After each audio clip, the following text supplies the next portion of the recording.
As an African child growing in rural Nigeria, you see, there's one question that always stood up when we talk to our teachers, especially when we go to school, and that is you must always find your purpose.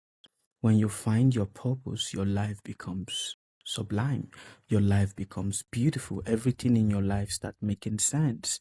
This word has been that one thing that is always heated on the head of every African child.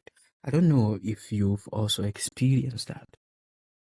Now, growing up and then coming to teenagehood, coming to being a teenager, you see, there's the rebellion of the body. There is the exuberance of the femurons. There is the movement of the adrenaline in the body. And in all of this, there's always one question that stands in the head of every teenager. I want to know my purpose. How do I get to my purpose? And when you get to adulthood, still that question hits upon you.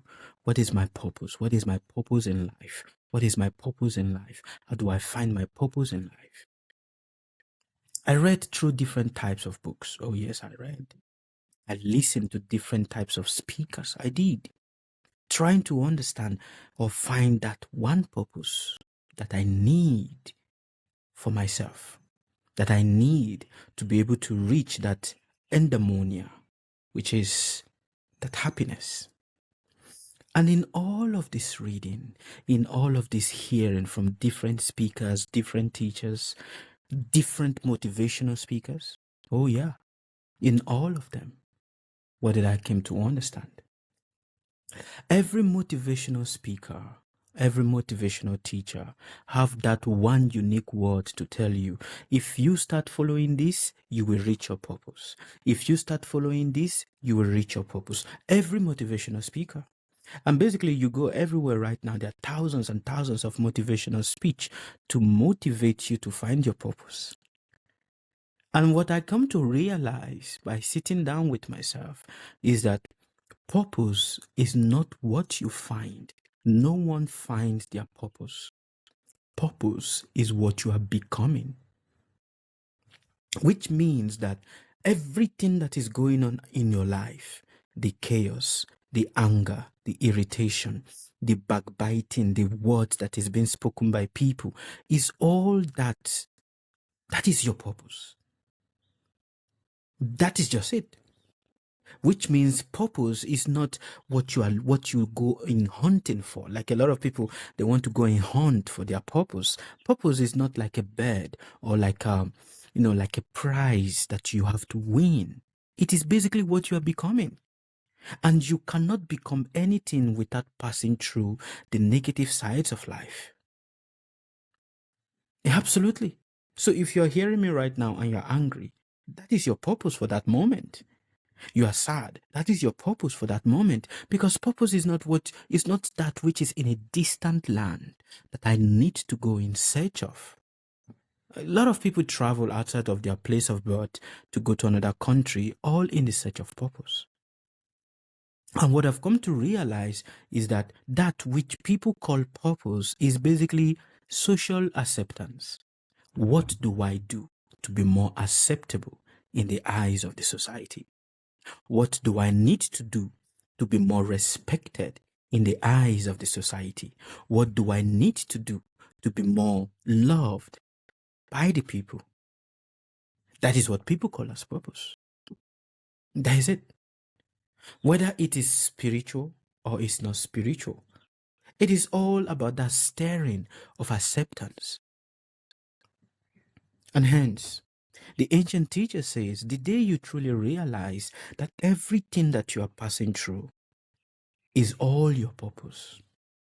Your purpose is not outside of what you are passing through. It is what you are passing through. That is your purpose. For people have so romanticized this word. This word purpose has been so romanticized and so put on such a high pedestal that people believe that the moment they find their purpose, they will become a hero in the eyes of people. They will become, a supernatural being in the eyes of people, and people will be like, wow, you're such a hero. But no, purpose is not that. Purpose is that which makes you disgusting to certain people, that which makes certain people disgusting to you. That is purpose. It is basically your everyday life. Just like the problem that we have is that we are so much transfixed on the finished product that we don't see the process of the manufacturing. For this to become a mobile phone that you are looking at, so we get so transfixed on the finished product that because the finished product looks like success. This is what success is, that which is finished, but you don't see the mess that went into play for this to become a finished product. That mess is the foundation of this which is called a finished product. So when we see people being successful, we get carried away by that full package of success. And that is what everybody wants to show us, by the way they dress, by the way they act, by the way they speak, by the sophistication of their car, the sophistication of the house that they live in. We see the finished product, but we don't see the chaos that made that into a finished product. You must understand the finished product is useless. It is the chaos that went into making that a finished product that is the most useful ingredient in that particular product. That is just the reality. Just like when you go to the supermarket and you see the cake that is being made and you're like, wow, this cake is such wonderfully decorated and so nice. But behind that cake being wonderfully decorated and placed, on the counter, it looks aesthetics. It looks beautiful to the eyes. But beyond that, behind that is the tireless labor of the baker, the messiness of the bakery room where the baker baked his cake. The cutting and the slicing that compiled together, and then the smoothness of the icing, which also the bowl that was even made of, is full of mess. So we as humans, the ancient teacher says, we naturally gravitate towards that which we see as beautiful, but not seeing that which you appreciate as beautiful did not just come out on its own. It was born from mess. It was born from chaos. And the day you truly start accepting all the chaos of your life, not complaining about it, not getting not grudgingly, getting irritated by it, but just truly accepting it, then you come to start realizing that you are actually living in your purpose. That is it. That is the reality. And that is nothing but the truth. And everyone, everything around you wants to attract you. The ancient teacher says, ever ask yourself, why is it that your ego gets naturally attracted to that which it later starts complaining about? Everything you are complaining about in your life, you got naturally attracted to it. It did not get attracted to you. You got attracted to it. And hence you start complaining, oh, but why is this giving me so much stress? But you got attracted to it.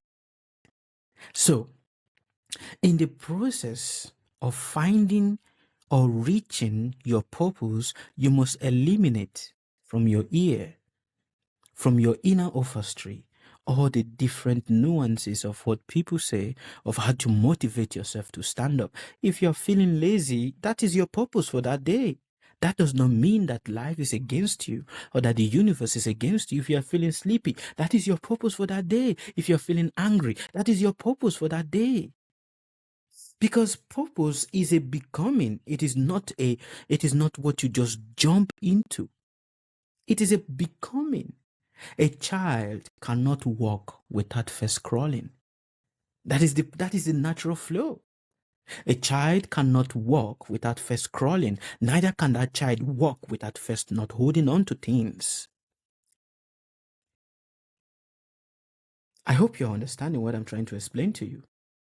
And that is also the same thing when it concerns knowledge. The ancient teacher says, while looking for knowledge, be mindful and learn the lesson of these three insects: the ant, the spider, and the bee.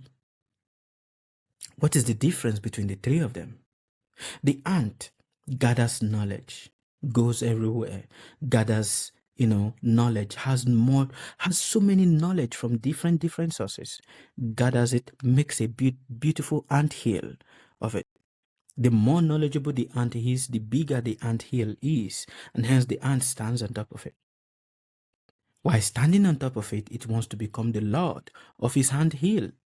And in the process, every time it sees another ant that is a threat to it, it wants to break it off.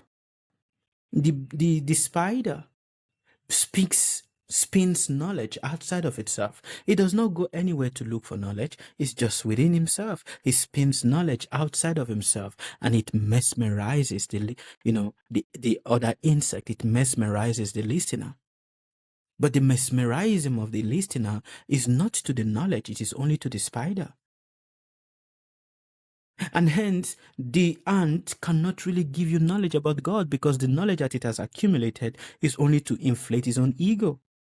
The spider cannot give you knowledge about God, because the knowledge that it is spinning, even though it looks so nice and enchanting, is just basically to draw your attention to him.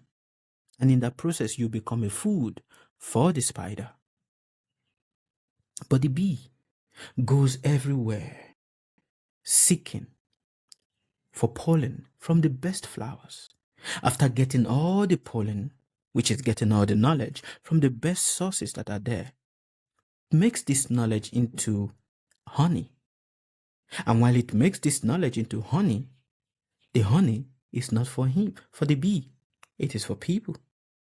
So the honey bee takes a lot of effort to go around seeking for knowledge. At the end of the day, give her the knowledge. And the moment you get the knowledge from the honey bee, it fills your soul. It fills your consciousness. You feel satisfied by it. That is the true way of knowledge. In this world, you must understand that everyone is trying to prove a lie that others accept as truth. But you must be cautious. You must be cautious. For motivation is very interesting to hear. But of course, I'm not saying you should not listen to motivation. It is very interesting to hear. But you must know the difference. You must know the difference. If you've not yet followed me, now is the right time for you to follow me. But before I go, I want to ask you a question. What is it in your life right now that you think is a purpose you need to reach at, you need to reach? And in the process that your mind or your thought is so transfixed on wanting to reach that, how are you neglecting the circumstances and the things that is happening around you? For you must understand, you cannot reach anywhere without first accepting where you are. Acceptance is the beginning of reaching the destination.